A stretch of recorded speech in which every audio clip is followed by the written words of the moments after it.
Hare Krishna, it's January 7th, 2023. We're reading from Srimad Bhagavatam, Canto 3, Chapter 4, entitled Vidura Approaches Maitreya. We are on Text 13, Canto 3, Chapter 4. Okay, Srimad Bhagavatam, Canto 3, Chapter 4, Text 13. Pura Maya Proktam Ajaya Nabye Padme Nishanaya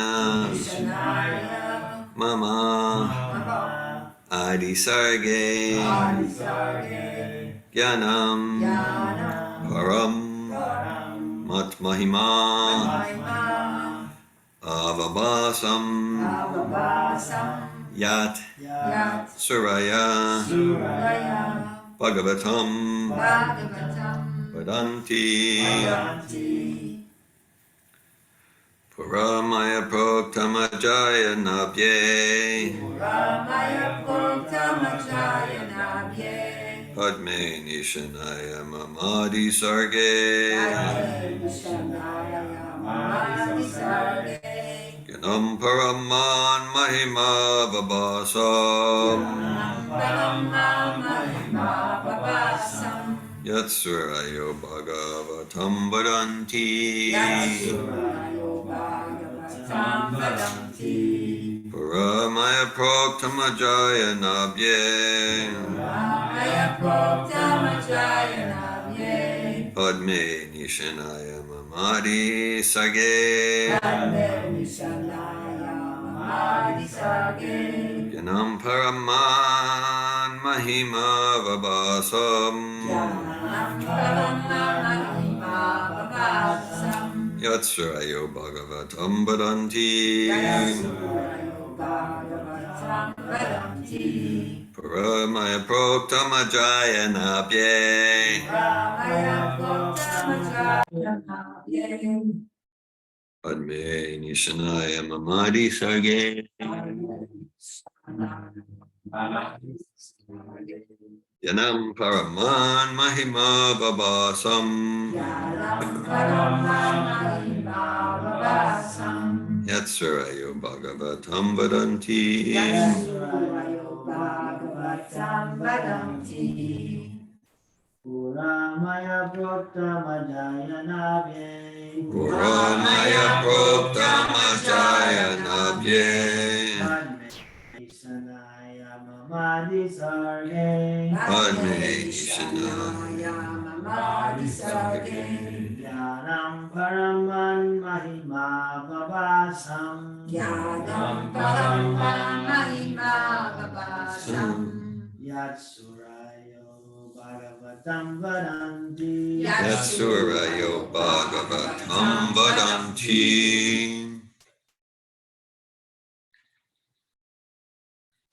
Puramaya Proktamajaya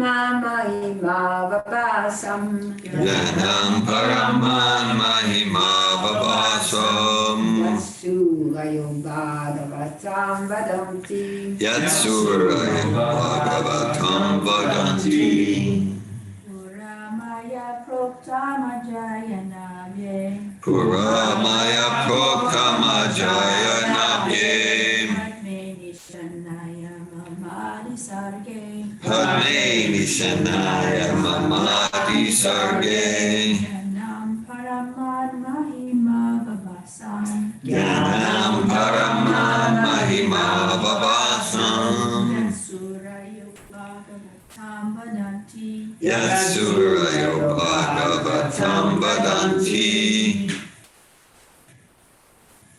Online, I'd like to recite the verse.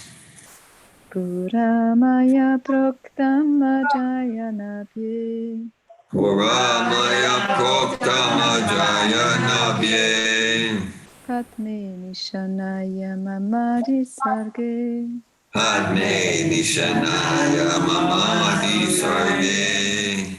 Jnanam Paraman Mahima Vapasam Yanam Paraman Mahima Vavasam.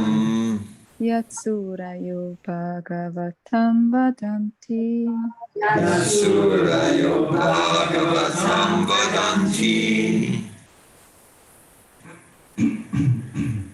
Anyone else online would like to lead the chanting of the verse? Okay, we'll go to the word meanings. Pura, in the days of yore. Maya, by me. Proktam, was said. Ajaya, unto Brahma. Nabye, out of the navel. Padme, on the lotus. Nishanaya, unto the one situated on.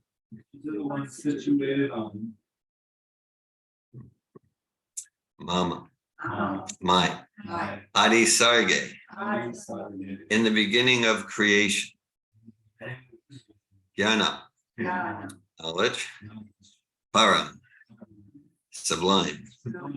Mat Mahima, my transcendental glories. Avabhasam, that which clarifies. Yat, which. Suraya, the great learned sages. Bhagavatam, Srimad Bhagavatam, Vedanti, do say. Translation. So this is Sri Krishna speaking to Uddhava with Maitreya present. And Uddhava is narrating the discussion he had with Krishna to Vidura. O Uddhava, in the lotus millennium in the days of yore, at the beginning of the creation, I spoke unto Brahma, who was situated on the lotus that grows out of my navel, about my transcendental glories, which the great sages describe as Srimad Bhagavatam. Purport by His Divine Grace, A.C. Bhaktivedanta Swami Prabhupada. The explanation of the Supreme Self as given to Brahma and already explained in the second canto of this great literature is further clarified here. The Lord said that the concise form of Srimad Bhagavatam, as explained to Brahma, was meant to elucidate his personality. The impersonal explanation of these 4 verses in the second canto is nullified herewith. Sridhar Swami also explains in this connection that the same concise form of the Bhagavatam concerned the pastimes of Lord Krishna and was never meant for impersonal indulgence.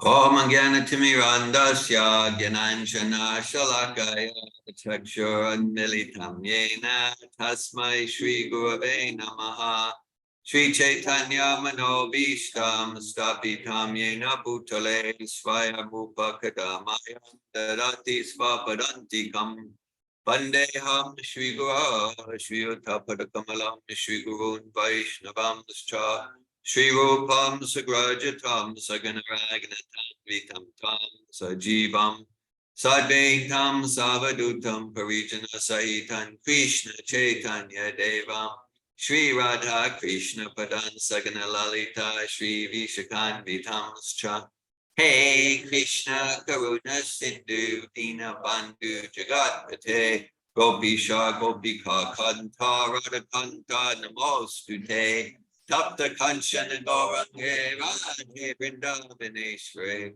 Vishabhanu Sute Devi Pranamami Hari Priye Vancha Kalpata Yubhyascha Kripa Sindhu Vyevacha Hatitanan Pavanebhyo Vaishnavebhyo Namo Namo Jai Shri Krishna Chaitanya Prabhu Nityananda Shri Advaita Gadadhar Shri Vasadi Gora Bhakta Vrinda Hare Krishna Krishna Krishna Hare Hare Hare Rama Rama Rama Hare Hare Namo Vishnu Padaya Krishna Prestaya Bhutale Srimate Bhaktivedanta Swami Niti Namine Namaste Saraswati Deve Gauravani Pacharine Nirvishesha Shunyavadi Paschatya Desha Tarine Narayanam Namaskricha Naram Chaiva Narottamam Devim Saraswatim Vyasam Tatojamudhirayat. Before reciting the Srimad Bhagavatam, one should first offer respectful obeisances unto the personality of Godhead Narayan, unto Narayan Rishi, the supermost human being, unto Mother Saraswati, the goddess of learning, and unto Srila Vyasadeva, the author. Nasta prayesh vabhadreshu nityam bhagavata seveya bhagavat yutamashloke bhaktir bhavati naishtiki. So this verse reads, Canto 3, Chapter 4, Text 13 of Srimad Bhagavatam. Ramaya proktamajaya navye padme vishanaya mamadi sarge. Gyanam paraman mahima vabhasa tsurayo bhagavatam vadanti. O Uddhava, in the lotus millennium, in the days of yore, at the beginning of the creation, I spoke unto Brahma, who is situated on the lotus that grows out of my navel, about my transcendental glories, which the great sages describe as Srimad Bhagavatam. Hare Krishna.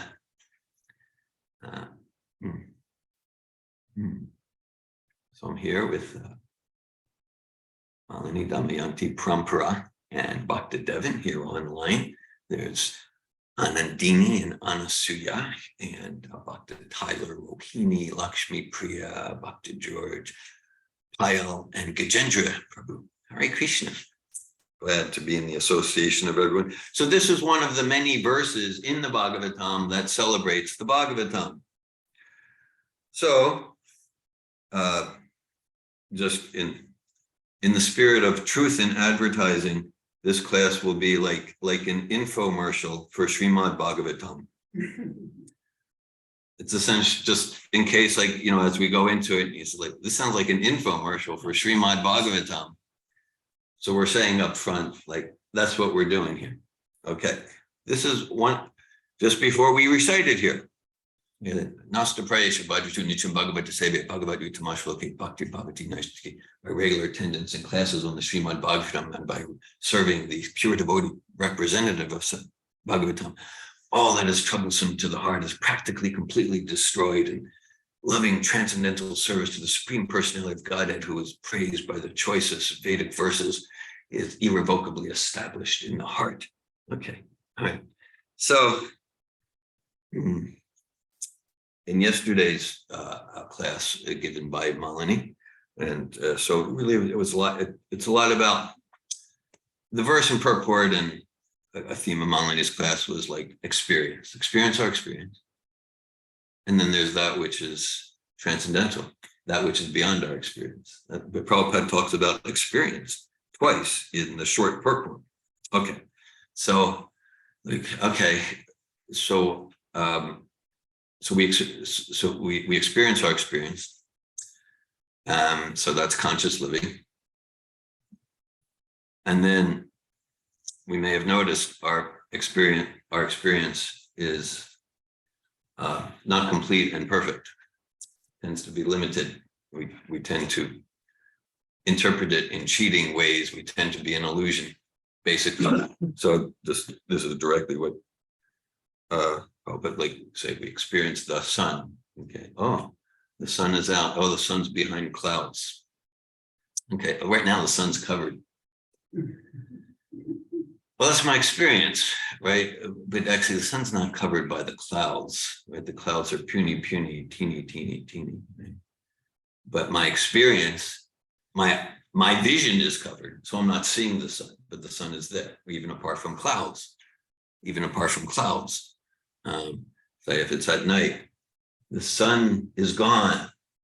The sun doesn't exist anymore. How do I know? I don't see it. I'm not experiencing it. So, okay.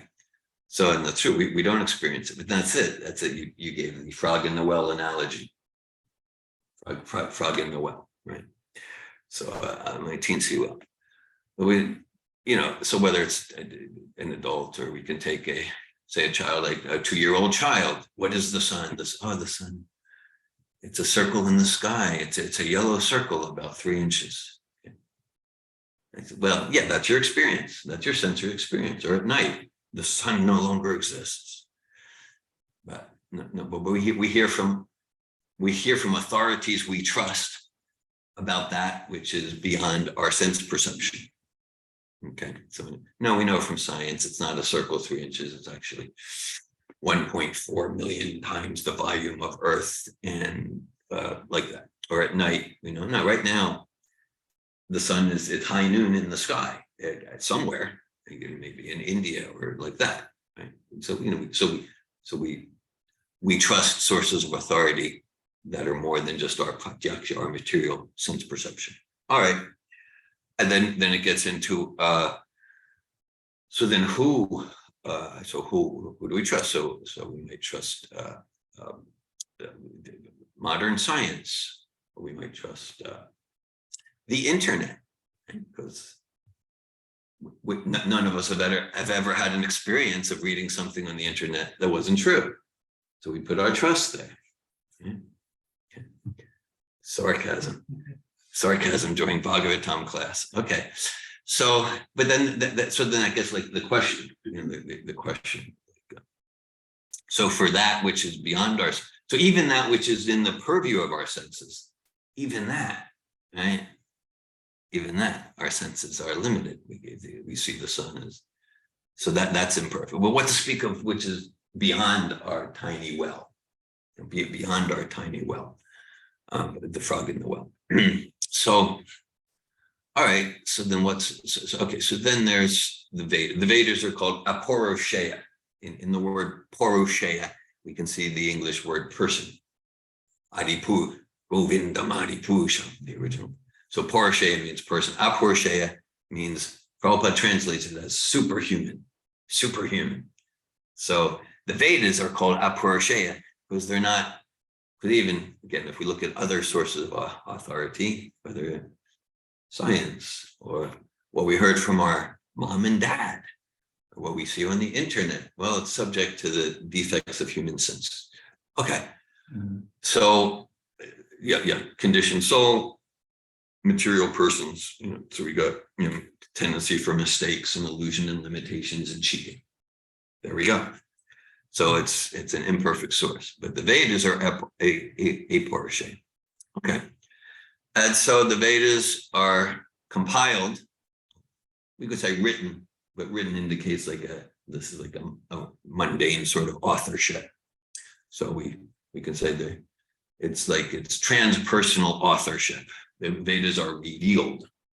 In previous ages, they didn't need to write because everyone was a Shrutidar. So everyone was illiterate. They were illiterate, right? Well, we use that, and that's because we can say okay, according to the evidence, the empirical evidence, there's no indication of writing from before 5,000 years ago. Okay, so I can interpret it and it's generally interpreted that it's because people were so stupid and they were like Cro-Magnons or something, Neanderthals, and they didn't know how to write. Okay, right. And then that interpretation is perhaps influenced by my desire to be the crown of creation. Mm. Of course, things are evolving till me and us and my society, but we can take the same evidence.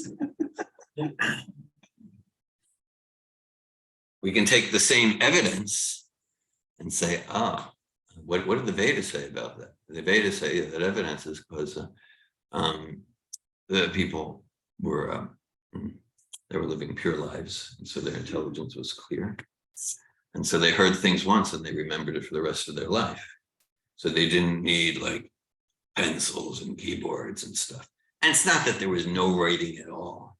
Like we hear, Rukmini wrote letters to Krishna, but for the most part, they didn't need these crude things like keyboards because they were smarter than us. Smarter than us. How could that be? Okay, that's it. Same evidence, different paradigm. So the Vedas are called Apurusheya. All right. And so it's described, well, because this is a verse about the Bhagavatam. So I said, we're going to talk about the Bhagavatam. I'm here to sell you on the Bhagavatam. Last night, it was yesterday, late afternoon. I was at a program at the home of Naveen Krishna and Madhavi Prabhu's, and it was kind of like a first week of the new year, and they had some yagya and like that. And so at one point, so I got this thing. I can't explain what this is, but the Ram Vigara Prabhu was conducting the ceremony. He put this on my wrist. Yes, I know it's auspicious. So it was a very moving association. So anyhow, at one point, the fire yagya was happening, and then Naveen Krishna, he sort of like asked everyone to speak something. But at that time, there was about 12 adults, a few children, a few more came later, but about a dozen adults there. And so I asked everyone to speak something, like speak for a minute or something. All right, so we went around. I spoke something. And sitting next to me was a Mataji. I unfortunately am not knowing her name.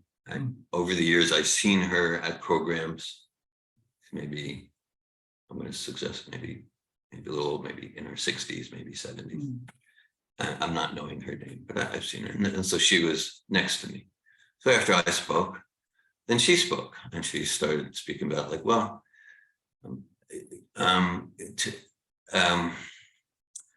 she started speaking. She said, well, first I want to appreciate Srila Prabhupada for his books. And then she just broke down and started crying. It was just like, she just broke down and just started crying like that. So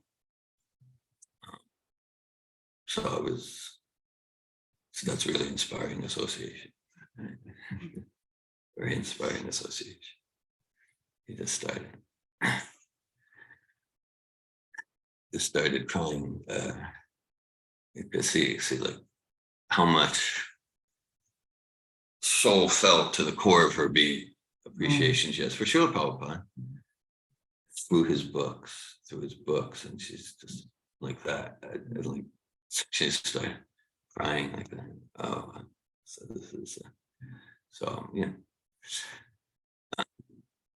hoping to develop some appreciation, affection, attachment for Srila Prabhupada's books. Here we're talking particularly about what could be certainly considered his most epic, the 30 volumes, Srimad Bhagavatam. So, all right, so it's described. So Bhagavatam, the first verse is about Krishna. And starts with Om Namo Bhagavate Vasudevaya. So Vyasadeva, he's referring to the son of Vasudeva, Krishna. Oh my Lord, Sri Krishna, son of Vasudeva, all-pervading personality of Godhead, I offer you my respectful obeisances. I meditate upon Lord Sri Krishna because he is the absolute truth and the primeval cause of all causes of the creation, maintenance, and destruction of the material universes. The second and third verses of Bhagavatam are about Bhagavatam. Okay. And so the third verse is Nigama Kalpatura Galitam Palam. Kalpatura means like it says the Vedas are a desire tree. You can get anything you want from the Vedas. Okay. So again, so basically it's like if someone wants like, I want material enjoyment. Okay. So you might say there's two basic categories of that. Like in this life, I want a big house, and I want my children to have good marriages, and I want a lot of money and success and fame, this life. And so the Vedas, you want that? Come to the Vedas. We got it for you. And then it's like karma yoga. And then a higher level of that is like seeing like, not just this life, but I want like heavenly planets next life, or next few lives, heavenly planets. So it's still karma, but it's like seeing beyond this life. All right, so the Vedas, they have processes for all of it. There's processes for all of it. Okay, and then, so Bhagavad Gita, chapter 7, text 3, Krishna says, Manushinam sasashu kashtit yadati sire yadinam apisidanam kashtit mam veti tatvatam. Krishna says, like in this world, even amongst the human species, very few are really interested in self-realization. Very few are interested in self-realization. I mean, most people, they would just want to enjoy the body in gross or subtle ways, or the subtle body, or, the mind, the ego, and to enjoy and control. And so there are Vedas to meet us where we're at and inspire us towards higher consciousness. And then Krishna says in that same verse, he says, and amongst those who are interested in self-realization, amongst those relatively few percentage who are interested in self-realization, very few are interested in serving me with love and devotion. Very few are interested in bhakti. Okay. Right. So for those who are interested, and that's a credit, someone like, yeah, just this bodily enjoyment, kind of like, I get, like, this is kind of gross, even if it's somewhat refined, but it's like, yeah, I want to transcend bodily enjoyment, even mental enjoyment. I want to be desireless. I want to merge into the oneness or the void, or like that. Okay, so there's like Upanishads. There's many different Vedas that are for that. That are for that. So Krishna says, it's really, even amongst those, have some sincere interest in self-realization, realizing who I am, a spirit, soul, as like irreducible quantum consciousness that inhabits the body. Yeah, but even amongst those, it's very rare that someone's really interested, and then even amongst those who are interested in serving Krishna and serving God with love and devotion, for someone to actually give 100%, and fully surrender. So it's very rare. So Vyasadeva, he gave the Vedas for all these purposes, to meet those interested in karmic enjoyment, heavenly enjoyment, those interested in the impersonal oneness, like that. Gets into all history. The Vedas, they don't talk about the void, but the impersonal parts of the Vedas take people from the void to the oneness. That's a whole history with Buddha and Shankaracharya. It's a history of the avatars and progressive consciousness as the epochs go on. So then, many of you, or all of you, are probably familiar with the story. So Vyasadeva gave all those Vedas. When I say story, it's a pastime. This is history. So again, in Bhagavatam, there's chapters like 4, 5, 6, and the beginning of chapter 7 of the first canto. It's about Narada Muni and Vyasadeva. Right. So right there at the beginning of the 7th chapter of the first canto, after Vyasadeva's despondent, he's kind of depressed, gave all the Vedas, but he's not satisfied. So Narada Muni comes and says, how come you're despondent? You're morose. How come? You did this great literary contribution. Vyasadeva says, well, you don't even need to ask. You're deeply empathic. He says, you know my heart. And Narada Muni says, yeah, you're right. Yeah, it says, because you know that people, especially in this age, they're not going to get the essence. They're not going to get the real gold. They're going to be distracted. Narada Muni goes so far as to say that all these Vedas you gave, I mean, the Upanishads, all this amazing literature, it's tat vayasam tirtam, which means it's like a pilgrimage place for crows. The crows will go where there's like blood and dead bodies and garbage. Okay. Right. Yeah. And then so again, it's not like Vyasadeva was writing trashy romance novels or something. He's reading the Upanishads, and Narada Muni says, Tatvaya Samtirtam, like pilgrimage place for crows. Says, okay, but then there's another quality of literature, and it's a very interesting verse about the Bhagavatam. So Narada Muni says,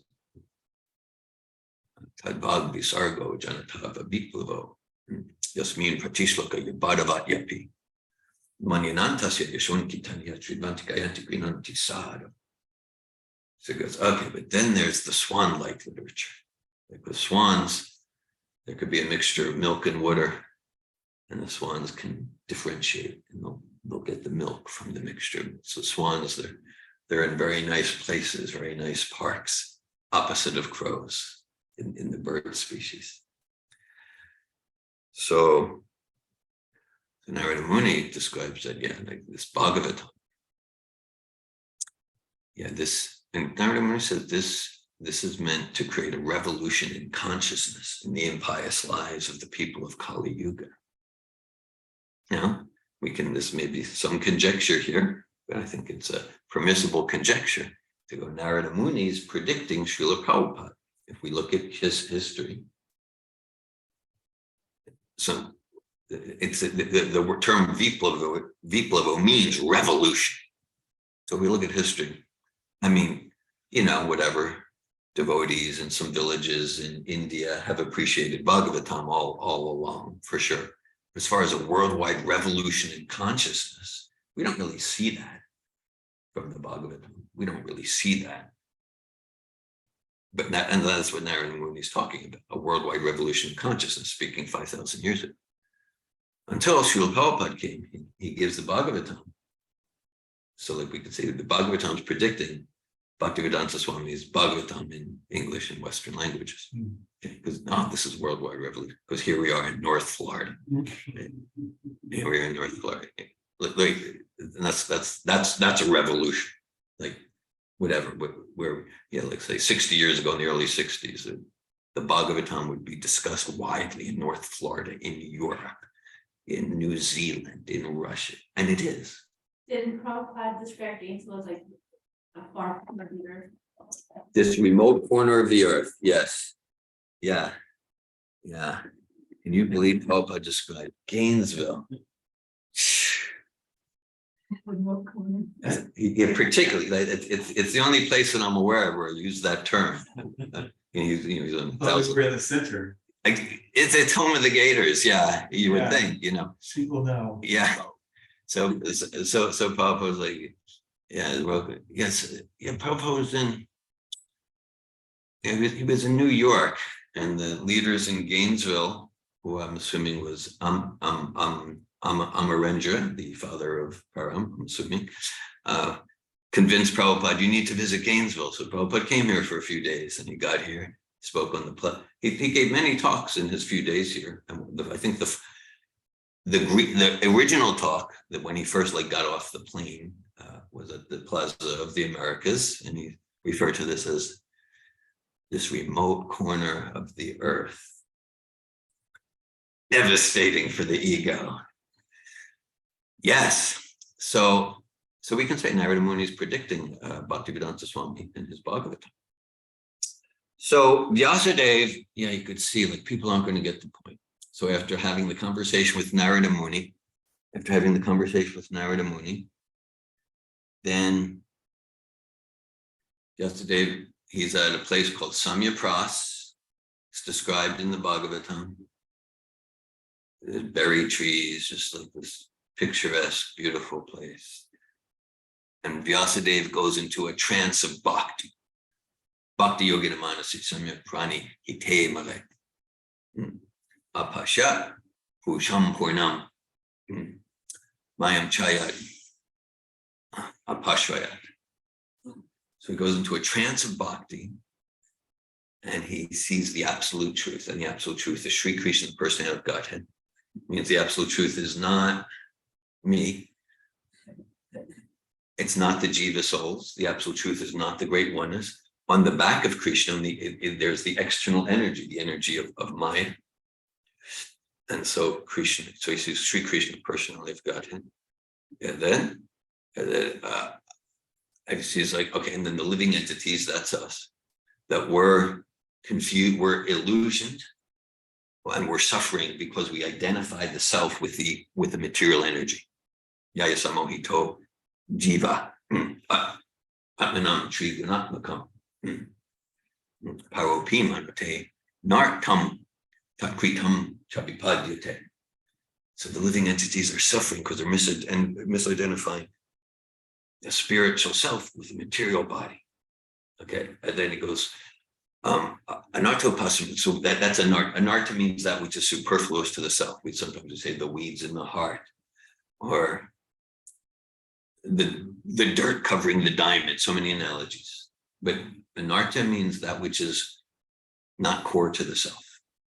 So we're suffering with these anartas. Anartopasamam sakshat bhakti yoga madhoksajay, and Vyasadeva sees, and the solution, because he's compassionate, the solution is bhakti yoga madhoksajay, transcendental process of bhakti yoga. These other processes I've given, the jnana process, the yoga process, they can be supplementary, but they're not going to pull at the root, the anartas.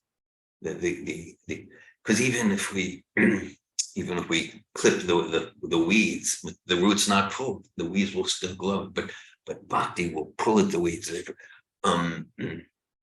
Tasmat Sankirtanam Vishnu Jagat Mangalam Amhasam. Therefore, Bhagavatam, 6th canto, says this Sankirtan movement, Sankirtan's the most auspicious activity in the whole creation, in the whole universe. Matama Bikoravya Vijakantiki Niskritam. So as a result, as a result, Vyasadeva saw, okay, so the solution to transform the suffering to true bliss and happiness, the solution is bhakti yoga, and as a result, he revealed the Srimad Bhagavatam. So he wrote the Bhagavatam. He gave us, he put the Bhagavatam in writing. Okay. Then a few verses later, in that 7th chapter, the 1st verse, it describes about Shukadeva Goswami. He's the biological son of Vyasadeva. So this is important because it's described in Bhagavad Gita. So the goal of all the Vedas is Krishna, Krishna, Krishna, Krishna. Om Namo Bhagavate Vasudevaya. The goal of all the Vedas is Krishna. And so we can look at, we could just go verse after verse from Bhagavatam that talks about Bhakti Yoga as the goal of all of them. Or we can focus where I'm kind of focusing, not even like what the Bhagavatam says, but we can just look like who are the luminaries of Bhagavatam? Who are the stars of the show? And what's their commitment? Okay. So Vyasadeva, his life is about devotional service to Krishna. He's the compiler of the Vedas of the Bhagavad. Shukadeva Goswami, it's described. Atmaramas Chamunayo Nirgwanti Yurukrami. Pravanti Hetu Kim Bhakti Itam Bhuta Gudo. Itam Bhuta Gunohari. Actually, that's a verse in the Bhagavatam. And we have our Chaitanya Charitamrita reading group in a few months, where there's a chapter in Chaitanya Charitamrita where Lord Chaitanya explains that verse in 64 different ways, or maybe it's 62, or something like that. He explains that one verse in more than 60 ways to Sanatan Goswami. It's called the Atmarama verse. So what it says that Shukadeva Goswami, he was impersonally realized, and he was attracted to the Bhagavatam, which means all the pastimes in the Bhagavatam. There's nothing material. So Shukadeva Goswami, he's the prime speaker. And what's his life about? Apart from quoting verses, he said, his verses, his life's about devotion to Krishna. Who are the heroes we're reading about now? Uddhava. What's Uddhava's life's about? Just loving devotional service to Krishna. Vidura, Sutta Goswami. Okay. So the speakers of the Bhagavatam, their light, their realization is Krishna is the absolute truth. Krishna is the absolute truth. So Vyasadeva in his compassion revealed Bhagavatam. And we mentioned this, the second verse of the first canto, first chapter. Dharma projita kortavacha paramonima saranam satam. Vejam astavam atravastu shividam tempo triyo mulanam. Srimad Bhagavate mamuni kritikit va parishra sadarita varujate krit bishu shushabis tatkshana. So Vyasadeva is saying, so those first three verses, again, first verse is Krishna. On that one verse, Srila Bhakti Siddhanta Prabhupada would say, Srila Bhakti Siddhanta, he was in East Bengal, what's now Bangladesh. Srila Bhakti Siddhanta spoke on just the first verse of Bhagavatam every day for 3 months. Yeah, I can imagine after the 3 months, he was thinking, just getting started. We can imagine, oh, we're just kind of open it up here. One verse every day for 3 months. Yeah. So the second and third verse, it's about the Bhagavatam itself. Completely rejecting all religious activities that are materially motivated, which is that pilgrimage place for crows stuff. Completely rejecting all religious activities which are materially motivated. This Bhagavatam propounds the highest truth, which is understood by those devotees who are thoroughly honest, completely non-envious, completely pure in heart. The highest truth is reality distinguished from illusion for the welfare of all. Such truth uproots the threefold miseries. This beautiful Bhagavatam was compiled by the great sage Srila Vyasadeva in the maturity of his devotional life. We can say the maturity of his literary career. And by attentively and submissively hearing Srimad Bhagavatam, the Supreme Personality of Godhead, Sri Krishna, is revealed in the heart. It's revealed in the heart. And then it goes on, Nigama Kalpador Galitampalam Sukha Mukharamita Dravisavitam Pibata Bhagavatam Rasam Layam or Ho Rasiki Bhuvi Babuka. So Vyasadeva says, O expert and thoughtful man, relish Srimad Bhagavatam. It is the ripened fruit of the desire tree of Vedic literatures. It emanated from the lips of Sri Shukadeva Goswami. Therefore, this fruit has become even tastier, although its nectarian juice was already relishable for all, including liberated souls, meaning even the impersonal. So that's, yeah. So as Prabhupada saying in the Prabhupada, like impersonal interpretations of the Bhagavatam have no place. This is, yeah, this, again, all the speakers of the Bhagavatam and the hearers, they're all about devotion to Krishna. Okay, now and some details here. So here, Krishna is talking to Uddhava. He says, in the lotus millennium, in the days of yore, at the beginning of creation. So that's kind of a fine point. There was a few days ago, Yogeshwar Prabhu put on the Bhakti Yoga Facebook page about that, about the time and yeah, right. Yes, yeah. So, okay. So the lotus millennium, just like there's been some discussion recently, well, maybe in some courses, about like in each day of Brahma, there's 14 months. And don't go there. I won't go too much into it. Then in each month, just like in our month, we have 30 days. So each month of Brahma is 30 days. And each day in a month of Brahma has a name. We don't hear too much about this, but we hear about it here. So Krishna is referring here, and towards the end of the second canto, the names of each of the 30 days. So the first day is called the Padma, or the Padma means lotus, the lotus kalpa, the lotus day of Brahma, because that's like the very beginning when Brahma comes out of the lotus. So at that time, Krishna spoke to Brahma. Krishna is speaking about the 4 seed verses. About 8 years ago, Parampara Prabhu, Bhakta Patrick at the time, it's for your eternal credit. Parampara organized a course on the 4, it was like an 8-week online thing. There was no video at that time. It was like Skype online. We have recordings of that. It was a course on the 4 seed verses of Bhagavad Gita, and a study group or course on the 4 seed verses of Bhagavatam. That was about like 8 years ago. Thanks for that. So, quick quiz, pop quiz.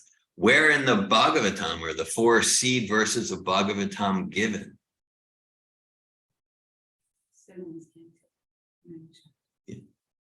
Mother Malini. We already knew she knew. Yeah. So you're allowed. I relate to that. I like to know the answers too and show that I know the answers. I left space for. You did. Now you did. You completely. You were a gentlewoman. You gave space and no one filled it in. So maybe you remember about 15 months ago, 20, maybe a year and a half ago. Here we were on the 4 seed verses here in our. It's second, as Molly said, second canto, 9th chapter, text 33 to 36.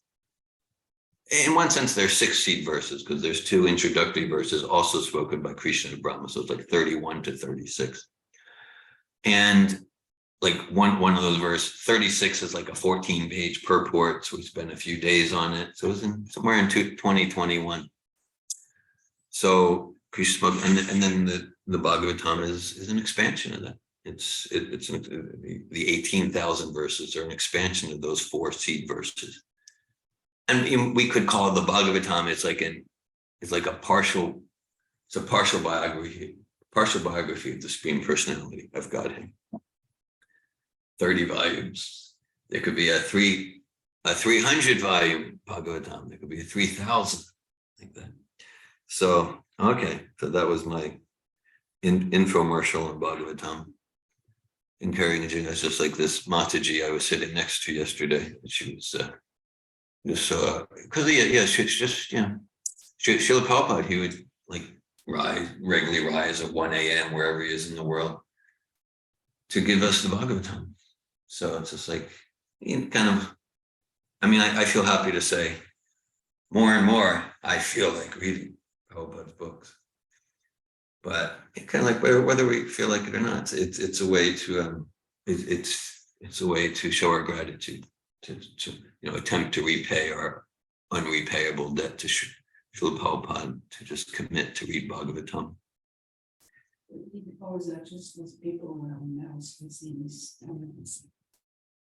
What was that? He did always like only those who would say when you had the time. Okay. Yeah. Yes. You're giving a false argument. You're giving a false premise. Yeah. No, he said his books are the law books for humankind for 10,000 years. So now, as followers of Prabhupada, we want to give ourselves to Prabhupada in the form of his books. Cultivate and share. Yeah, cultivate and share. For me, for me, I guess my psychophysical nature, like something like going out on Harinam Sankirtan, it's like challenging for my, my nature. I remember I was in State College, Pennsylvania, at the Krishna Center, and there it was like about a mile outside of Penn State campus. After I took a lot of prasad, and this is maybe after I'm there 2 years, they kind of seemed like this guy really has no sincerity for anything other than like sabji and samosas. I was sitting there, and I remember Stamados was there with another devotee, and they were like trying to get me to like do something, commit to something. We're just trying to engage me. I remember saying, because we were sitting in the room there. It wasn't the temple. What's that? You were resisting? You're shocked. You're shocked to hear. Yeah, right. I was. Of course I was listening because I'm smarter than all of them. So it wasn't temple room. It was the room next to the temple room. But right on the shelf where we were sitting, there was the set of 30 Bhagavatams. So I told them, essentially I said, these probably weren't my exact words right there in 1982, but I said like, no, I wouldn't practice or commit to anything till I read all those books. So then Stamba could see, he said, oh yeah, so do that. Right, and so, yeah, but that was it, not because like I want to really, because then if I read all the books, I'm going to find faults, and then I won't need to do anything. Yeah. Because it's not all correct. It's stupid. Yeah, right. It doesn't even touch you, whatever you touch it. I feel understood. Right. So that's kind of like Krishna's trick, Bhagavatam's trick, it was Stamba's trick. So I don't think it's there too much anymore. I'd like to think it's there, but like, no, so I would read. So I come in, I'm going to read all these books and just find all the flaws. Yeah. And then, and then my intelligence kept being satisfied. My heart got a little purified with the prasad. So And it's devotional service. it's devotional service. Yeah. Before I do devotional service, I'll read those books and then you guys read. Yeah, I was tricked. It was not fair, actually. Like, that's a security. Exactly. I know you do devotional service. Yeah. And so you didn't want to do devotional service. Right. That's it's a funny, comical, such a true point. I'm just reading books. I'm not going to like do this chanting. I'm not going to. But yeah. So but reading Prabhupada's books, that's Shravan. That's Shravan. That's the foundation of devotion. So that's Shravan. It is. Okay. All right. So thank you all. I see there's a chat. Yeah, I'll say George is just confirmed. Yeah, Srimad Bhagavatam, you got it, George. Second canto, 9th chapter, text 31 to 36. That's the core verses. The seed verses, sometimes Prabhupada calls them the nutshell verses. Technically 33 to 36, but 31 and 32 can also be included, then that makes it 6. You got it. Thank you all. I welcome any questions, comments, realization. What's that? Yeah. Yeah, but Brahma's in that part of Bhagavatam, Brahma's sharing with Narada in response to Narada's questions, and Brahma's sharing about when Krishna spoke the seed verses of Bhagavatam to him. And here, and this is, I never connected this before. Here in this verse to Uddhava, Krishna is talking about the seed verses to Brahma. And Krishna is making it very clear. No, the essence of Bhagavatam is my personal transcendental glories that Prabhupada's emphasizing. Impersonal interpretation. That's why Shankaracharya, he's the king of the impersonals. He's actually a partial incarnation of Lord Shiva. He's a great devotee of Krishna. Shankaracharya has beautiful poems about Krishna. Mother Yashoda and Krishna, Lord Jagannath. Jagannatha Swami, Patagami, Bhavatuni. That's it. That's Shankaracharya, the impersonals, because just like Buddha, he had a particular mission. But Shankaracharya wouldn't touch the Bhagavatam. He wouldn't touch the Bhagavatam. But his followers foolishly tried to comment on the Bhagavatam and give it an impersonal interpretation. So Prabhupada's.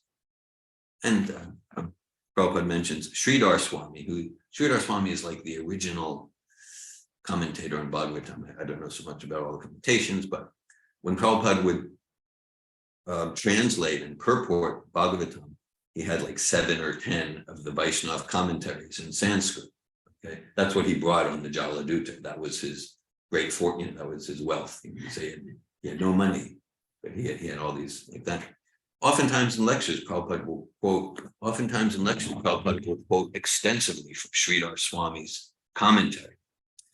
And so Sridhar Swami, parts of his commentary on Bhagavatam, they sound very impersonal because he was talking to a lot of Mayavadis and trying successfully to bring them to Bhagavatam. And that's just one example, like if I want to read Sridhar Swami's commentaries directly, and we get some impersonal interpretation. Apparently, we could get confused.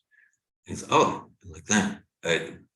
But Sri Radha he's a great devotee. In fact, someone in Chaitanya Charitamrita, there's a past some great scholar, and actually a devotee scholar, said, "Well, I've got commentary on Bhagavatam that's better than Sridhar Swami."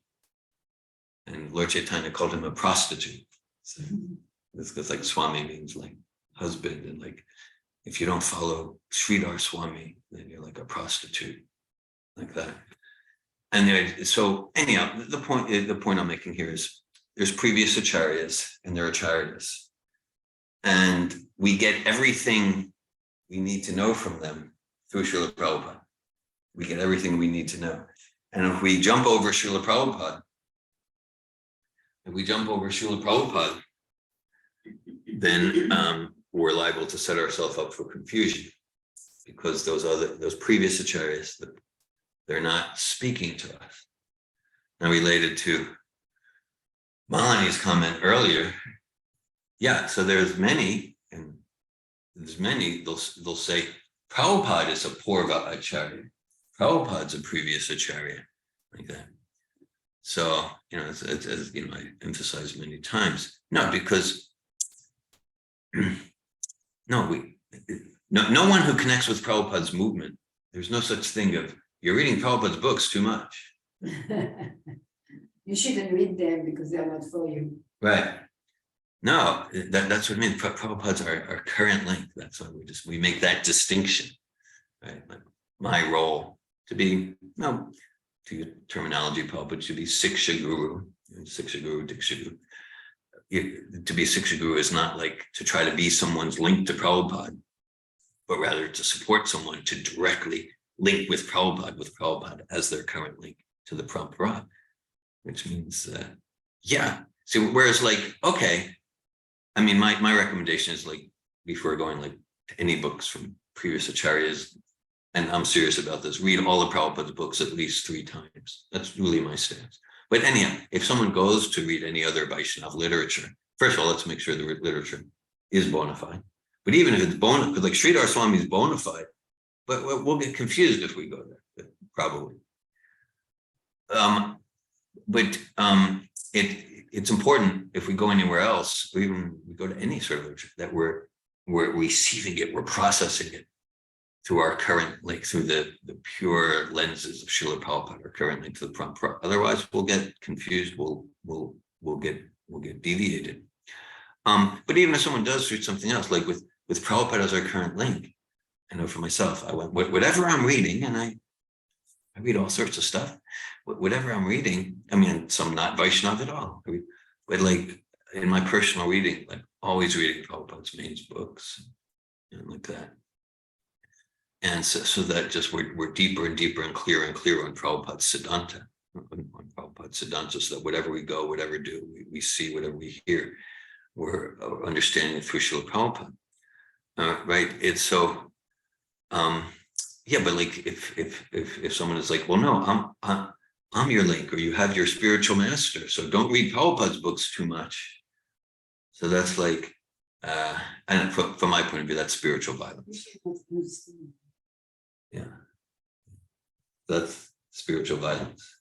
Yeah, well, there was one very, very prominent guru, and there's a recording. He says to those listening, he says, Srila Prabhupada's books won't help you. Srila Prabhupada's books won't help you. You need to hear the actual understanding from my lips, from my lungs. So it's like it's a form of Mayavad or Sahaja. It's different forms of mixing spirit and matter.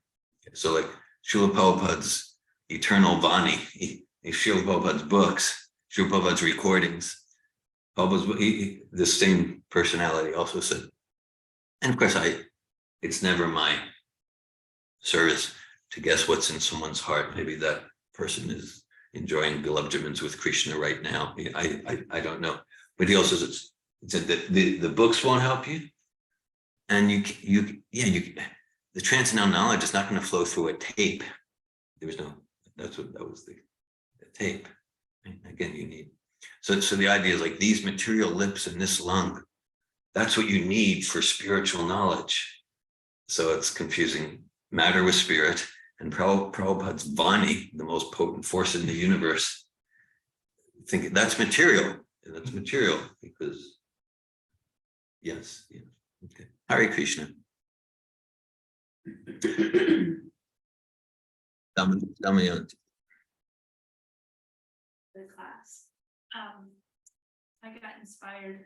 Well, initially you talked about in the beginning of the class about where we get knowledge and like how to get transcendental knowledge. Yeah. And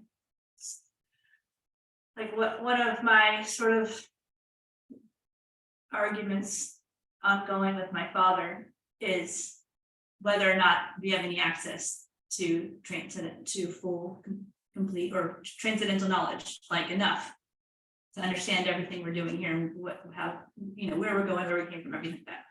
And, I saw him over the holiday, around Christmas, and it's not like a heated argument, it's just a discussion. And his feeling is he seemed to have an argument or an opinion, we can't access. He doesn't use the term transcendental knowledge, but we can't know everything in a body. And I'm like, how do you know that?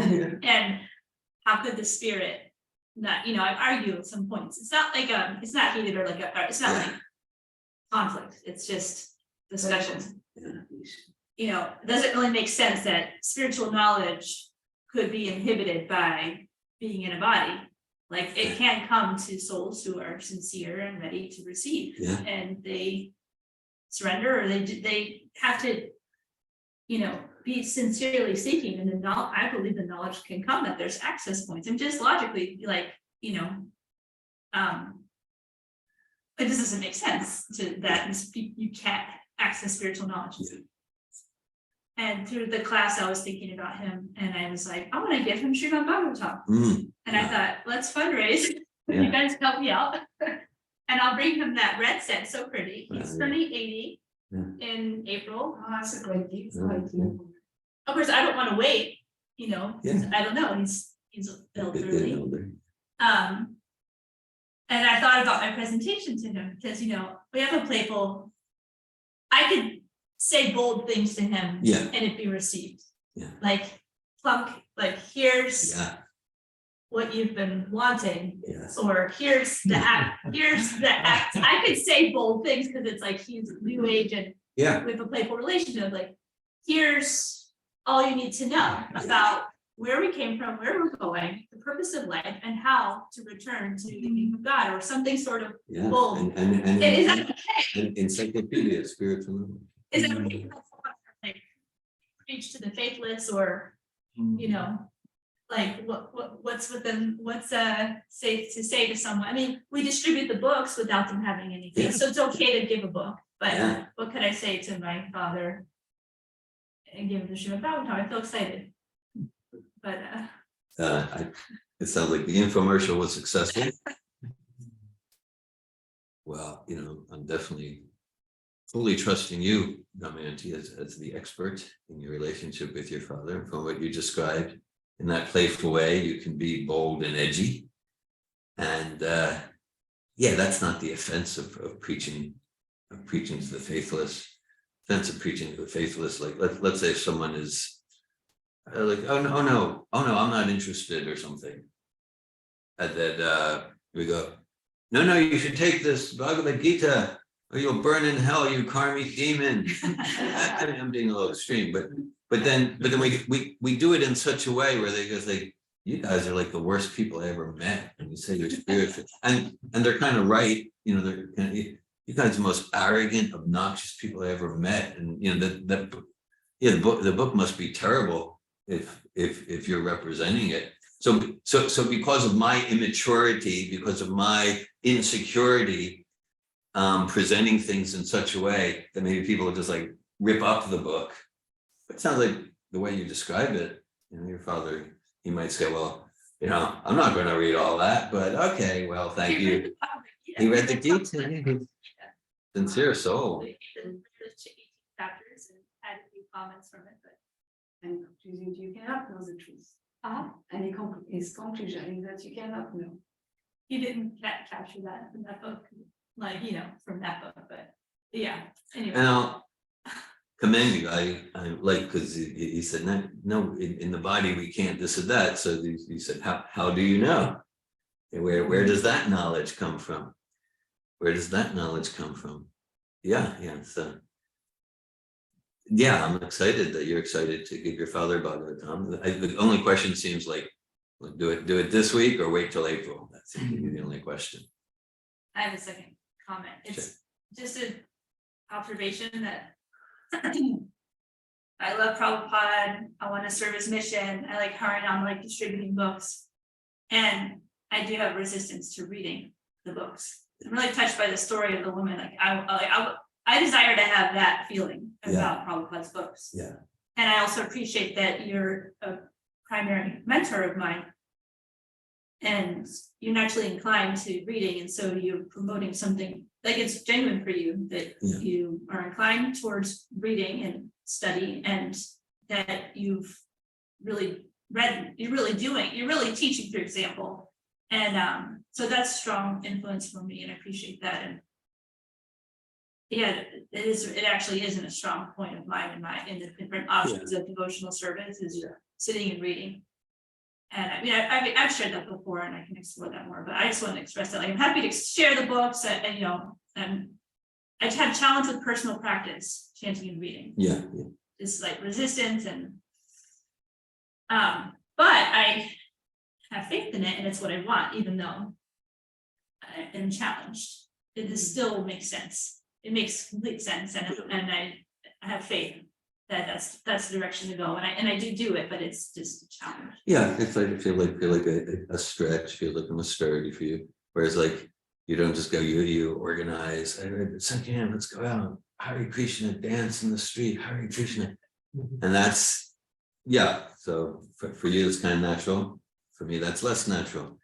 So that's it. Like this Krishna consciousness that Prabhupada's giving is just like, so it's like it's just like there's joy for everyone. And then those parts that for us not so natural. Okay, that's where we use the tool of commitment and stretch ourselves.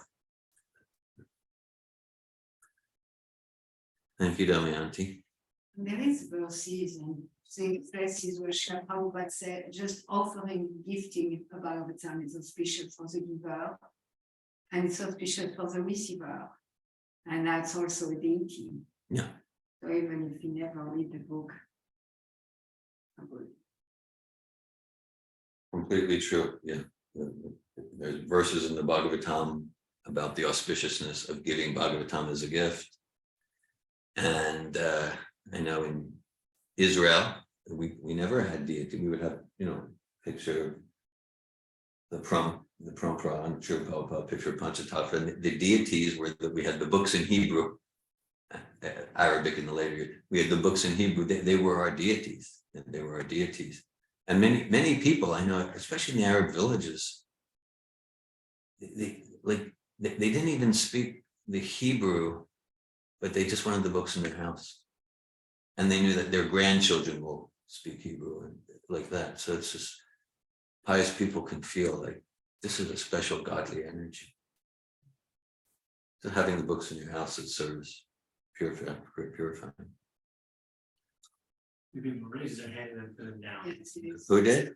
I don't think he had Anandini, you had it. Hare Krishna. Hare Krishna. Yes, thank you for your glorification of Srimad Bhagavatam. I feel like we could have a round of everyone sharing their experience with Srimad Bhagavatam. It has become such a life friend for me in my life, and I would just want to share one thing and also ask a question. And we started a Srimad Bhagavatam reading group. It's an online reading group every Wednesday morning, and there's like maybe between 6 and 10 of us each time, and most of them they don't know each other. I know them, but they don't know each other. And some of them, it's like the first time reading Srila Prabhupada, but they're like, they show up, and usually, like in the end, we do a round of pearls, and usually one person will say their highlight of the week is this reading together and the association, and just it's almost like we're discovering something so essential and important and special together that some say it feels like this group is their best friends. Like, even though they don't know where they live or what they do or what they like to eat or nothing, but it's just reading this essential knowledge creates such a sense of connection and friendship. So that's really special. And something that I would like to understand is what is the red thread? Because Bhagavatam, it seems to jump here and there, and like we were reading last week in the 7th chapter of the 1st canto, and Sutta Goswami says, so now I am going to speak to you about the birth of Krishna.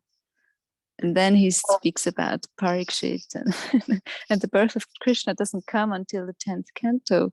So what is the logic? Okay, thank you.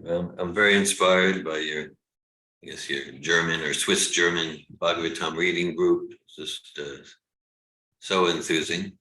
That's you're fulfilling Narada Muni's vision of the Bhagavatam creating a revolution in consciousness, Srila Prabhupada's vision. Thank you. The red thread is bhakti, and bhakti only means for Krishna or Vishnu Tattva. Bhakti for Krishna, loving devotional service to Krishna. And so, so the Bhagavatam, it goes to different places. Myself, I'll tell you about this, but then it can give the dynasty of this and that, because it's all related to Krishna. It's all related, just like we can have some just kind of uninteresting family histories.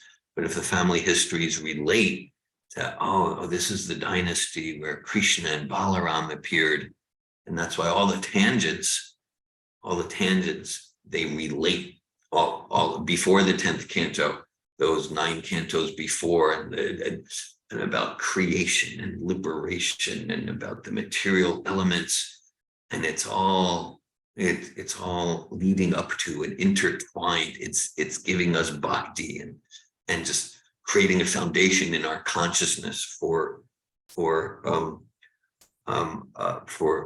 realizing Krishna. So that's the red thread. Krishna, devotion to Krishna.